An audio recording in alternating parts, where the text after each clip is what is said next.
আসসালামু আলাইকুম সবাইকে। সবাইকে স্বাগতম জানাচ্ছি আমাদের আজকের ভিডিওতে। আজকের ভিডিওর টপিক হচ্ছে জেএসটি কেমিস্ট্রি নিয়ে। জেএসটি এক্সামে কেমিস্ট্রির যে সকল টপিক বা যে সকল প্রশ্ন বারবার আমরা আসতে দেখি, এমনই কিছু প্রশ্ন বা টপিক নিয়ে আমরা আজকে আলোচনা করব। তো আমরা আজকের স্লাইডে বেশ কিছু প্রশ্ন রেখেছি। যেসব প্রশ্ন বা যেসব টপিক বারবার জেএসটি পরীক্ষায় ঘুরে ফিরে আসছে। তাই আমরা চেষ্টা করব আজকে এই প্রশ্নগুলো সলভ করার এবং আমরা যথেষ্ট বেসিকে গিয়ে এবং ওই টপিক সহ একদম ভালোভাবে শেষ করব। যেন পরবর্তীতে যদি আমাদের জেএসটি এক্সামে যেকোনো এক্সামে যদি প্রশ্নগুলো আসে, তাইলে যেন আমরা খুব ভালোভাবে যেন অ্যান্সার করতে পারি। তো শুরু করি আর কোনো কথা না বলে। তো আজকে আমরা হচ্ছে চ্যাপ্টার 2 অর্থাৎ গুণগত রসায়ন নিয়ে আলোচনা করব। তো এই চ্যাপ্টারের যে সকল প্রশ্ন বা যে সকল টপিক খুব বেশি গুরুত্বপূর্ণ, ওই রিলেটেড কিছু প্রশ্ন আমি রেখেছি এবং ওগুলো আমরা ইনশাআল্লাহ সলভ করব আস্তে, আস্তে বেসিক সহ। তো আমরা শুরু করছি ১ম প্রশ্ন দিয়ে। আচ্ছা, তো ১ নম্বর প্রশ্ন। এই প্রশ্নটি হচ্ছে আমাদের জিএসটি ২৩-২৪ এসেছে এবং এই রিলেটেড অর্থাৎ আইসো ইলেকট্রনিক দিয়ে বেশ কিছু প্রশ্ন আমরা আমাদের প্রশ্ন ব্যাংকে দেখতে পাই। তো ১ম প্রশ্ন, আমাদের এই প্রশ্নে বলা হয়েছে যে নিচের কোনটি আইসো ইলেকট্রনিক সেট? এখন আমাদের ১ম এ বুঝতে হবে যে আইসো ইলেকট্রনিক মানে কি? আইসো ইলেকট্রনিক বলতে আইসো অর্থ সমান আর ইলেকট্রনিক মানে ইলেকট্রন অর্থাৎ যাদের ইলেকট্রন সংখ্যা সমান তাদেরকে আমরা আইসো ইলেকট্রনিক বলব। এখন আমরা দেখব যে এদের ইলেকট্রন সংখ্যা সমান নাকি এদের ইলেকট্রন সংখ্যা সমান। ঠিক আছে? আচ্ছা, আমরা ১ম টা দিয়ে শুরু করি। আমরা যদি দেখি F মাইনাস, F মানে ফ্লোরিন। ফ্লোরিনের ইলেকট্রন কয়টা রয়েছে? যতটা তার যার পারমাণবিক সংখ্যা যত, তার ইলেকট্রন সংখ্যা তত। এটা তো আমরা জানি। তো ফ্লোরিনের রয়েছে ৯ টি। এখন F মাইনাস, মাইনাস মানে হচ্ছে ইলেকট্রন যুক্ত হওয়া। তার মানে আগে থেকে রয়েছে ৯ টি, এখন F মাইনাস হয়ে ১০ টি হয়েছে। আচ্ছা, তাইলে এর সংখ্যা হচ্ছে ১০। ওকে। এবার আমরা দেখি Na+, Na+ এর ক্ষেত্রে কয়টি? Na অর্থাৎ সোডিয়াম, সোডিয়ামের রয়েছে ১১ টি। আর প্লাস মানে হচ্ছে একটা ইলেকট্রন চলে যাওয়া। Na+ তার মানে সোডিয়াম থেকে একটা ইলেকট্রন চলে গিয়েছে। তাহলে 10 আ 11 - 1 = 10 তার মানে এখানেও ১০ টি। ঠিক সেম ভাবে আমরা দেখব O2- আর C4- এখানেও ১০ টি করে ইলেকট্রন রয়েছে। তাইলে যেহেতু এই ৪ টিতে আমরা ১০ টা করে ইলেকট্রন দেখছি তাই ক নাম্বার হচ্ছে রাইট অ্যান্সার। ঠিক আছে? আবার আমরা যদি একটু খ নাম্বারটা একটু যদি আমরা ট্রাই করে দেখি যে ১ম এই দেওয়া আছে নাইট্রোজেন 2- নাইট্রোজেনের রয়েছে ৭ টি, 2- মানে ২ টা আরো যুক্ত হয়েছে তারপরে ৯ টি। আচ্ছা, এবার আছে নিয়ন মাইনাস। ওকে। নিয়নে রয়েছে ১০ টি আর মাইনাস মানে হচ্ছে আরেকটি যুক্ত হয়েছে তার মানে ১১ টি। কিন্তু এখানে আমরা দেখেছি কয়টি? ৯ টি। আর এখানে আমরা দেখছি ১১ টি। তার মানে এটা সম্ভব না। তার মানে আমাদের রাইট অ্যান্সার হবে ক নাম্বারটা। ওকে? ঠিক আছে। তো আমরা যেহেতু এখানে আইসো ইলেকট্রনিক নিয়ে প্রশ্ন শেষে, তাই আমরা বলতেই পারি যে আইসোটোপ, আইসোটন এগুলো নিয়ে একটু আমাদের পড়াশোনা করে রাখা দরকার। তাই পরবর্তী স্লাইডে আমি এগুলো রেখেছি। আমরা এখানে আইসোটপ এবং আইসোটন এবং আইসোবার এগুলো নিয়ে হচ্ছে আলোচনা করব একটু। আইসোটোপ, আইসোটোপের শেষে যেহেতু রয়েছে তার মানে আমরা বুঝবো যে দিয়ে প্রোটন, প্রোটন সংখ্যা সমান। এভাবে আমরা মনে রাখতে পারি। যেমন এই এক্সাম্পলটা যদি আমরা একটু দেখি, সব জায়গায় প্রোটন সংখ্যা সমান ৬, ৬, ৬। ওকে? তার মানে এটা হচ্ছে আইসোটোপ। তারপর হচ্ছে আইসোটন, শেষে রয়েছে তার মানে নিউট্রন সংখ্যা সমান। এই যে এখানে সব নিউট্রন সংখ্যা সমান। কিভাবে নিউট্রন সংখ্যা দেখবো আমরা? এই যে 39 মাইনাস, ১ম টা যদি আমরা দেখি 39 - 18 এটা করলে যত আসবে 40 - 19 এটা করলেও সেম, 41 - 20 এটা করলেও সেম। যেহেতু ভর সংখ্যা এবং পারমাণবিক সংখ্যার পার্থক্য সমান, তার মানে তাদের নিউট্রন সংখ্যা সমান, তার মানে এরা হচ্ছে কি আইসোটন। ওকে?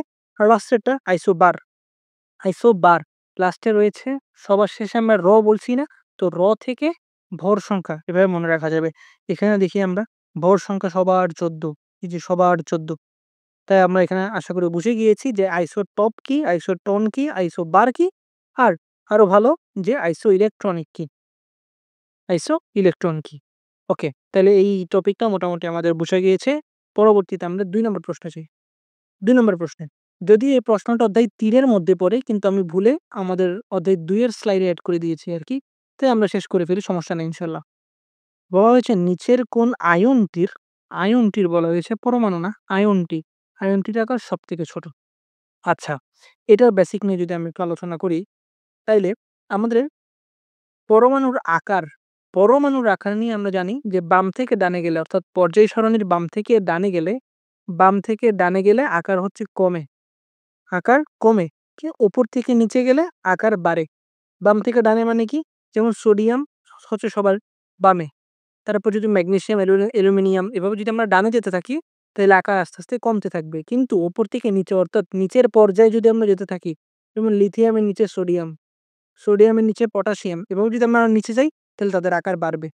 কিন্তু এগুলো তো আকার হচ্ছে পরমাণুর ক্ষেত্রে, ঠিক আছে? কিন্তু আমাদের প্রশ্নে কিন্তু পরমাণু দেওয়া নেই। প্রশ্নে দেওয়া আছে আয়ন। তাই আমরা আয়ন নিয়ে পড়াশোনা করতে হবে। পরমাণুর ক্ষেত্রে আমরা বুঝলাম। এবার আসি আমরা আয়নের ক্ষেত্রে। আয়নের ক্ষেত্রে আমি একটা শর্টকাট লিখে রেখেছি।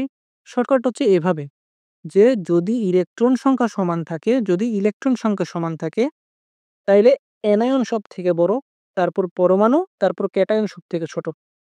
তাহলে সবথেকে বড় হচ্ছে অ্যানায়ন, সবথেকে ছোট হচ্ছে ক্যাটায়ন। এবার অ্যানায়নগুলোর মধ্যে কোন অ্যানায়ন সবথেকে বড়? যার পাওয়ার বেশি সে তত বড় অ্যানায়নের মধ্যে।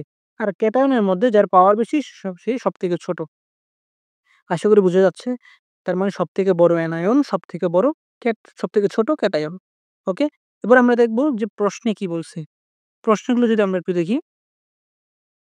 প্রশ্নে বলা হয়েছে আয়নটির আকার সবথেকে ছোট, ছোট বলা হয়েছে। তাহলে এটা ৩ টাই হচ্ছে অ্যানায়ন। অ্যানায়ন মানে হচ্ছে মাইনাস চার্জ। এই যে মাইনাস চার্জ, মাইনাস চার্জ। তার মানে এই ৩ টাই তো বড়। কিন্তু এখানে আমরা দেখছি যে এইটা হচ্ছে ক্যাটায়ন। তার মানে এটাই হচ্ছে আমাদের রাইট অ্যান্সার। তার মানে কোন আয়নটির আকার সবথেকে ছোট? Sodium plus. কিন্তু প্রশ্নটা যদি এমন বলা হতো যে কোন আয়নটির আকার সবথেকে বড়? যদি সবথেকে বড় বলা হতো তাইলে আমাদের অ্যান্সার হয়তো এটা। Nitrogen 3 minus. কারণ কি? কারণ এটা হচ্ছে একটা অ্যানায়ন তাই সবথেকে বড়।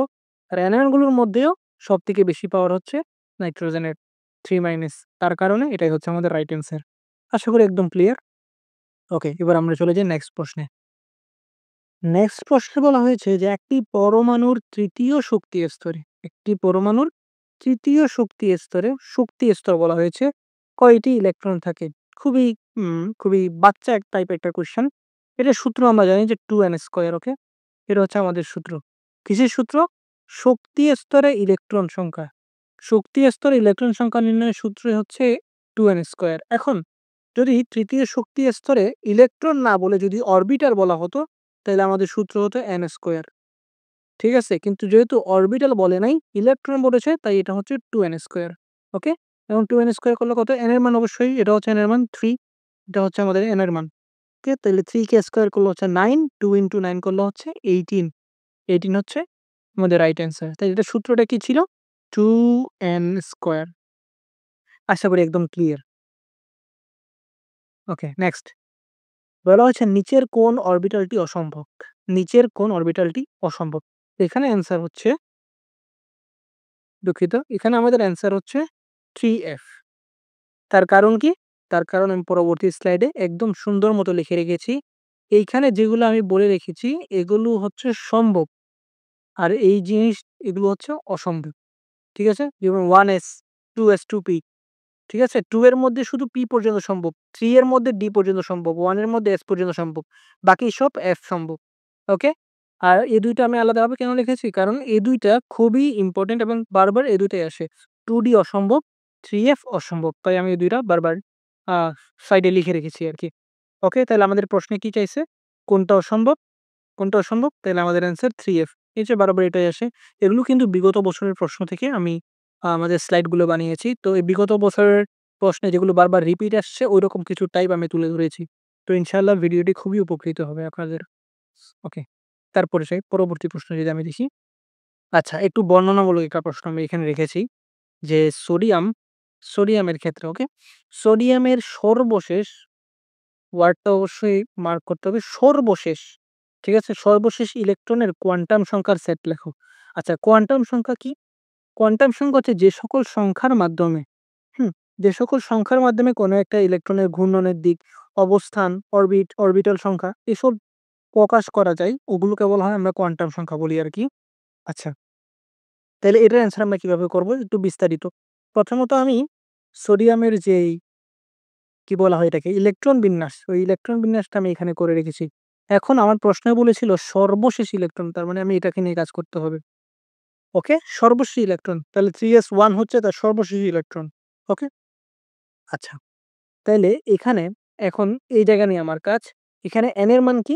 n এর মান হচ্ছে s এর সাথে যে সহগটা থাকবে এটা হচ্ছে তার n এর মান। তাহলে 3 এই যে সহগটা, এই সহগটা হচ্ছে n এর মান। ওকে? এবার L এর মান কি? L এর মান হচ্ছে আমরা দেখতে হবে এখানে S আছে নাকি P আছে নাকি D আছে নাকি F আছে।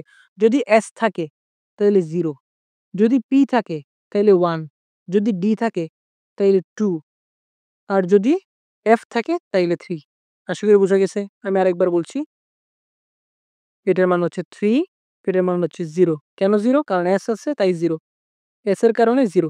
ওকে? যদি P থাকতো তাইলে 2, যদি D থাকতো সরি যদি P থাকতো তাইলে 1, হুম? আর যদি D থাকতো তাইলে 2 আর যদি F থাকতো তাইলে 3। আশা করি একদম ক্লিয়ার? ওকে। এবার M এর মান যেহেতু L এর মান 0 তাই M এর মানও এখানে 0 বসবে। কিন্তু M এর মান হচ্ছে -L থেকে +L পর্যন্ত 0 সহ, 0 সহ। তাহলে 0 সহ -L থেকে +L পর্যন্ত হচ্ছে আ M এর মান। ওকে? কিন্তু এখানে L যেহেতু 0 তাই -0 +0 এগুলো তো ম্যাটার করে না। তাই L এর মান 0 হলে M এর মান 0। আর S এর মান হচ্ছে আমাদের এখানে +½ +½ কেন +½ কারণ একটা ইলেকট্রন রয়েছে তাই +½ যদি ২ টা থাকতো তখন আমরা দেখতাম +½ হবে নাকি -½ হবে। প্রথমটার ক্ষেত্রে +½ হয়, দ্বিতীয়টার ক্ষেত্রে -½ হয়। ওকে? তো আশা করি আমরা সম্পূর্ণ প্রশ্নটা বুঝতে পেরেছি। n এর মান 3, L এর মান 0, M এর মান 0 এবং S এর মান +½ আশা করি একদম ক্লিয়ার। আমরা এখন চলে যাব পরবর্তী প্রশ্নে। আচ্ছা, প্রশ্নটা খুবই সুন্দর। ওকে, প্রশ্নটা আমরা একটু পড়ি এবং এটা খুবই ইম্পোর্টেন্ট একটা টাইপ। এটা সম্ভবত একটা জাহাঙ্গীরনগরের একটা প্রশ্ন। আচ্ছা, বলা হয়েছে যে পরমাণুস্থ কোনো ইলেকট্রনের জন্য কোয়ান্টাম সংখ্যার কোন সেটটি সম্ভব নয়? সম্ভব নয়। ভালোমতো দেখতে হবে আমাদের সম্ভব নয় বলেছে। আচ্ছা, এই সকল কোয়েশ্চেনে n এর মান, l এর মান, m এর মান, s এর মান দেওয়া থাকবে। সবার আগে আমরা দেখব s এর মান। কারণ s এর মানটা ফাইন্ড আউট করা খুবই ইজি।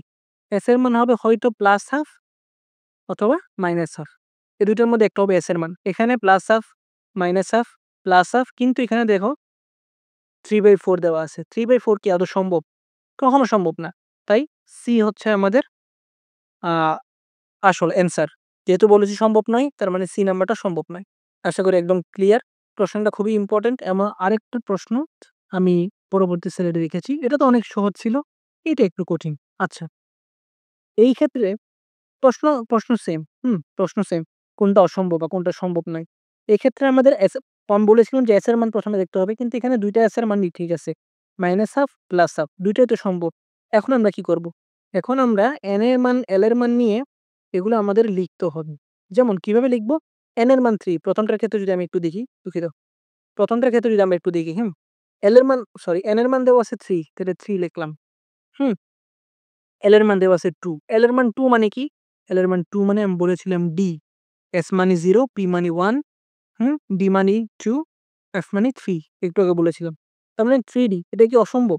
না, এটা তো সম্ভব। একটু আগে আমরা স্লাইডে দেখেছি যে এটা সম্ভব। তার মানে ক নাম্বারটা সম্ভব। তাহলে খ নাম্বারটা কি? N এর মান 2, L এর মান 2। N এর মান 2 বসাইছি, L এর মান D। 2 মানে D। তাহলে এখন 2D কি সম্ভব? না, 2D কিন্তু সম্ভব না। কেন সম্ভব না? এই যে একটু আগে আমরা এখানে দেখে আসছি কই? এই যে দেখো 2D কিন্তু সম্ভব না। আশা করি একদম ক্লিয়ার। তাইলে আমরা একটু দেখি। তাইলে এটার অ্যান্সারটা আসলে কি হবে? নিচের কোনটি অসম্ভব বলেছে? তার মানে বি নাম্বার হচ্ছে রাইট অ্যান্সার। সম্ভব না। কারণ কি? এটা হচ্ছে 2D বুঝাচ্ছে। আর 2D অসম্ভব একটা অরবিটাল। ওকে? একদম ক্লিয়ার? আচ্ছা, পরবর্তী প্রশ্ন যাই। আচ্ছা, প্রশ্ন না। পরবর্তীতে আমি কিছু রুলস রেখেছি। কুন্ডের নিয়ম যেগুলোকে বলা হয়, এগুলো তো আমরা বেসিক ক্লাস খুব ভালো মতো পড়েছি। এখন জাস্ট একটু চোখ বুলিয়ে নেওয়া আরকি। আচ্ছা, হুন্ডের নিয়মে আসলে কি বলা হয়? হুন্ডের নিয়মে বলা হয় যে ফাঁকা অরবিটালগুলোতে ফাঁকা বক্সগুলো দেখছেন? ফাঁকা বক্স। হুম? এখানে 1s2 আছে, 2s2 আছে। পারফেক্ট। s অরবিটালে পারফেক্ট। কিন্তু p অরবিটালে যখন আসবো, p অরবিটালে ৩ টি আ মানে px, py, pz অর্থাৎ ৩ টি বক্স থাকে। এখন এই বক্সগুলোতে ইলেকট্রন কিভাবে প্রবেশ করবে? ওইটাই হুন্ডের রুলে বলা হচ্ছে।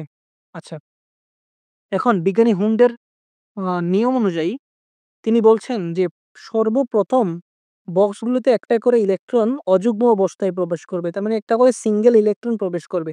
যখন ৩ টা বক্স ফিল আপ হয়ে যাবে তখন পরবর্তী ইলেকট্রনটি ১ম বক্সে উল্টা করে প্রবেশ করবে বা ১ম বক্সে প্রবেশ করবে। তার মানে ১ম এ ৩ টা ফিল আপ করবে। তারপর ৪ নাম্বার ইলেকট্রনটা এখানে প্রবেশ করবে। ওকে? এখন আমার এখানে বলা হচ্ছে যে এটা রাইট। কেন রাইট? কারণ দেখেন ৩ টা ভালোমতো প্রবেশ করছে। কিন্তু এই জিনিসটা রং। কেন? মানে ২ নাম্বার লাইনটা রং। কেন? কারণ এখানে একটা প্রবেশ করছে, এখানে একটা প্রবেশ করছে। বাট এখানে কোনটা প্রবেশ করে নাই। প্রবেশ না করে এটা এখানে প্রবেশ করছে। যার কারণে এটা হচ্ছে রং। ওকে? এখন ৩ নাম্বারটা কেন রং? কারণ এখানে প্রবেশ করছে, এখানেও প্রবেশ করার কথা কিন্তু এটা সোজা প্রবেশ না করে এটা উল্টাভাবে প্রবেশ করছে। যার কারণে এটাও রং। ওকে? তাইলে আমরা হুন্ডের নিয়মটা আশা করি বুঝতে পারছি যে ৩ টা ইলেকট্রন বক্সগুলোতে অযুগ্ম অবস্থায় প্রবেশ করতে হবে। আচ্ছা। এবার এবার আমরা রেখেছি যে পলির বর্জন নীতি। পলির বর্জন নীতিতে আমরা কি জানি? বিজ্ঞানী পলি কি বলছে? পলি বলছে যে এই যে ২ টা ইলেকট্রন আছে একটা বক্সে, এদের একটা সোজা আরেকটা অপোজিট হবে। তার মানে একটা আরেকটার বিপরীত হবে। কিন্তু তার মানে এটা কারেক্ট। কিন্তু এটা ইনকারেক্ট। কেন ইনকারেক্ট? কারণ এখানে ২ টাই হচ্ছে সেম দিকে। ওকে? এটা এমন কিন্তু হবে না। এমন হওয়ার কথা না। হবে এমন।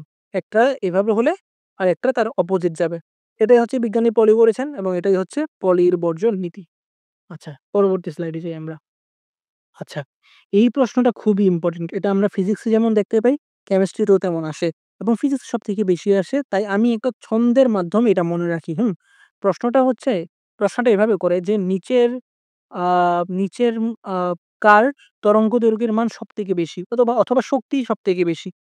নিচে অপশন দেয় যে গামা রশ্মি, এক্স-রে, তারপর ইউভি রশ্মি, এগুলো হচ্ছে অপশন দেয়। আচ্ছা। তাইলে আমরা কিভাবে মনে রাখলাম এটা? যে মগা রঞ্জন, রঞ্জন হচ্ছে একটা ব্যক্তির নাম। ওকে আমি মগা বলে সম্বোধন করলাম। যে মগা রঞ্জন অতি দুশমন, দুশমন মানে তো শত্রু। অবলাকে মারে। অবলা একটা মহিলার নাম বা তার স্ত্রীর নাম। তাইলে অবলাকে মারে। তাইলে মগা রঞ্জন অতি দুশমন। তার অতি দুশমন অবলাকে মারে। আচ্ছা এখানে দিয়ে হচ্ছে মহাজাগতিক রশ্মি। গা দিয়ে হচ্ছে গামা রশ্মি। রঞ্জন দিয়ে রঞ্জন রশ্মি বা এক্স-রে। ওকে? অতি দিয়ে হচ্ছে অতিবেগুনি রশ্মি বা ইউভি। দুশমন দিয়ে হচ্ছে দৃশ্যমান আলো অর্থাৎ বেনিয়া সহ কলা এগুলো। তারপর আসছি অবলা দিয়ে হচ্ছে অবলোহিত রশ্মি। মা দিয়ে হচ্ছে মাইক্রোওয়েভ, রে দিয়ে হচ্ছে রেডিও ওয়েভ। এটা যদি একটু মনে রাখতে পারেন খুবই ইজিলি এমসিকিউ গুলো অ্যান্সার করা যাবে। তাইলে আচ্ছা কোন দিকে গেলে কি হবে এটা তো আমি বলে নেই। এখানে, এখানে হচ্ছে যত এদিকে যাবে তত ল্যামডার মান বাড়বে। ল্যামডার মান মানে কি? তরঙ্গ দৈর্ঘ্য বাড়বে। তরঙ্গ দৈর্ঘ্যের ক্রমও এটা। তরঙ্গ দৈর্ঘ্য তত কি হবে? বাড়বে। তার মানে যত ডানে যাবে তত তরঙ্গ দৈর্ঘ্য বাড়বে। আর যত বামে যাবে তত তরঙ্গ দৈর্ঘ্য কি হবে? কমবে। ওকে? তো এটা তো তরঙ্গ দৈর্ঘ্যের সম্পর্ক। এখন আমরা জানি তরঙ্গ দৈর্ঘ্যের সাথে শক্তির সম্পর্ক কি? বিপরীত। তার মানে আমি বলেছিলাম এদিকে গেলে আমাদের ল্যামডার মান বাড়ে। এখন ল্যামডার মান বাড়লে শক্তি অর্থাৎ এর মান কি হবে? কমবে। আশা করি একদম ক্লিয়ার। ওকে। তাইলে আমরা এবার পরবর্তী স্লাইডে চলে যেতে পারি। পরবর্তী স্লাইডে যাই। আচ্ছা, এই স্লাইডে আমরা দ্রাব্যতা রিলেটেড কিছু গ্রাফ দেখব। দ্রাব্যতার সাথে সম্পর্কিত।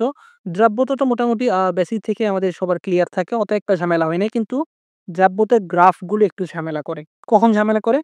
এই যে এই জিনিসটা একটু আমাদের ভালোমতো দেখতে হবে। তাপ উৎপাদী বিক্রিয়ার ক্ষেত্রে দ্রাব্যতা কেমন আচরণ করে? আর তাপ হারি বিক্রিয়ার মধ্যে কেমন করে?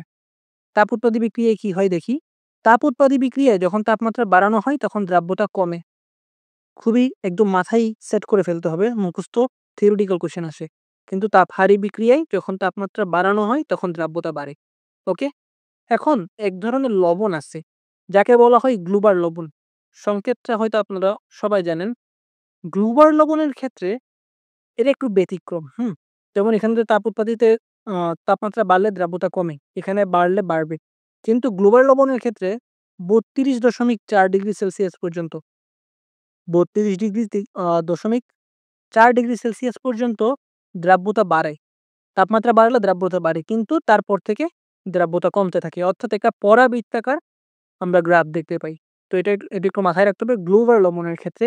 আর মাথায় রাখতে হবে এই তাপমাত্রাটা 32.4 ডিগ্রি সেলসিয়াস। আশা করি একদম ক্লিয়ার। অত একটা ঝামেলা না, জাস্ট থিওরিটিক্যাল কোয়েশ্চেন গুলো যেন একটু মাথায় থাকে। আমাদের নেক্সট পার্টও একটু থিওরিটিক্যাল।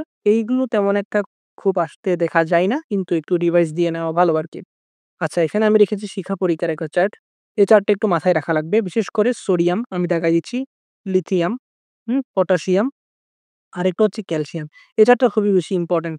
ক্যালসিয়াম বারবার আসতে দেখা গিয়েছে। তার থেকে বেশি সোডিয়াম আসে। সোডিয়াম হচ্ছে সোনালী হলুদ। আর লিথিয়ামের ক্ষেত্রে ক্রিমসন রেড এটা আসে। তারপর পটাশিয়ামের ক্ষেত্রে বেগুনি এটা আসতে পারে। আর ক্যালসিয়ামের ক্ষেত্রে ইটের ন্যায় লাল বর্ণ এটা আসতে পারে। মানে শিখা পরীক্ষায় কোনটা কোন বর্ণ দেয়। ঠিক আছে? এই জিনিসটা বারবার আসতে পারে। তার থেকেও সবথেকে বেশি ইম্পোর্টেন্ট হচ্ছে এই যে এ লাইনটা। এই ২ মহাশয় হচ্ছে আমাদের কোনো রং দেয় না। ঠিক আছে? এই ২ জনের নাম একটু ভালোমতো মুখস্থ করে রাখতে হবে যেন পরীক্ষায় আসলে পারা যায়। ঠিক আছে? থিওরিটিক্যাল খুব বেশি একটা আসে না, কিন্তু আসলে যেন আমরা পারি। আচ্ছা, আমাদের লাস্ট ২ টা বা ৩ টা স্লাইড শেষ। ক্যাটায়ন শনাক্তকরণ। ক্যাটায়ন মানে তো আমরা বলেছিলাম যে প্লাস চার্জ। তো ক্যাটায়ন শনাক্তকরণের মধ্যে অনেকগুলো ক্যাটায়ন আছে। ঠিক আছে? ফেরাম, ফেরিক এসব অনেকগুলো আছে, কপার আছে। কিন্তু আমি এই ২ টা রেখেছি কারণ এই ২ টা আমার কাছে বেশ ইম্পোর্টেন্ট মনে হয়। বিশেষ করে এই যে অ্যামোনিয়াম আয়ন NH4+ এটা কিভাবে শনাক্ত করা হয়? এটা করা হয় নেসলার বিকারক। নেসলার বিকারক। এখানে সংকেত দেওয়া আছে। তাহলে এমসিকিউতে আসতে পারে যে নেসলার বিকারক এর মাধ্যমে কোনটা শনাক্ত করা হয়? অ্যামোনিয়াম আয়ন বা NH4+ আয়ন। তারপর সোডিয়াম। সোডিয়াম হচ্ছে সোডিয়াম পাইরোঅ্যান্টিমোনেট। সংকেতটাও দেওয়া আছে, এমসিকিউতে আসতে পারে আসলে যেন আমরা পারি। ওকে? তারপর, তারপর আসি অ্যানায়ন শনাক্তকরণ। অ্যানায়নের মধ্যে ক্লোরিন মাইনাসও একটা আছে, কিন্তু এটা অত একটা ইম্পোর্টেন্ট বলে আমার মনে হয় নাই। তাই আমি এই ২ টা রেখেছি। এই ২ টা কার্বনেট আয়ন, সালফেট আয়ন। এই ২ টা কিভাবে শনাক্তকরণ করা হয়? এই যে বেরিয়াম নাইট্রেট যৌগের মাধ্যমে শনাক্তকরণ করা হয়। কিভাবে পার্থক্য করি? বেরিয়াম নাইট্রেটের মাধ্যমে যখন আমরা কার্বনেটকে যখন বিক্রিয়া করি, তখন এটা যেই উৎপাদটা তৈরি হয়, ওই উৎপাদটা হচ্ছে HCl এ দ্রবণীয় হবে। HCl এ দ্রবণীয় হবে। আরেকটা হচ্ছে এখানে কার্বন ডাই অক্সাইড উৎপন্ন হবে। HCl এ দ্রবণীয় হবে আর কার্বন ডাই অক্সাইড উৎপন্ন হবে। এটা হচ্ছে কার ক্ষেত্রে? কার্বনেটের ক্ষেত্রে। কিন্তু সালফেটের ক্ষেত্রে এসব কিছুই হবে না। সালফেটের ক্ষেত্রে যখন আমরা বেরিয়াম নাইট্রেটের সাথে বিক্রিয়া করাবো, তখন সালফেট HCl এ অদ্রবণীয়। উৎপাদটা HCl এ অদ্রবণীয় হবে। এটুকুই। তো এটা আসতে পারে তাই মনে হলো আরকি। তো মোটামুটি এগুলোই আমাদের আ বেশ ইম্পোর্টেন্ট কিছু স্লাইড ছিল। যদি কোথাও কোনো কনফিউশন থাকে অবশ্যই কমেন্ট সেকশনে জানাবেন। তো এটাই ছিল আমাদের আজকের লেকচার চ্যাপ্টার 2 অর্থাৎ গুণগত রসায়নের উপর। আ যদি পরবর্তীতে কোনো চ্যাপ্টার নিয়ে বা কোনো চ্যাপ্টারের এমন ক্লাস আপনারা চান তাইলে অবশ্যই আমাকে কমেন্ট সেকশনে জানাবেন। আমি চেষ্টা করব পরবর্তী চ্যাপ্টারগুলো রেকর্ড করার। তো সেই পর্যন্ত সবাই ভালো থাকবেন। দেখা হচ্ছে পরবর্তী কোনো ভিডিওতে। আল্লাহ হাফিজ।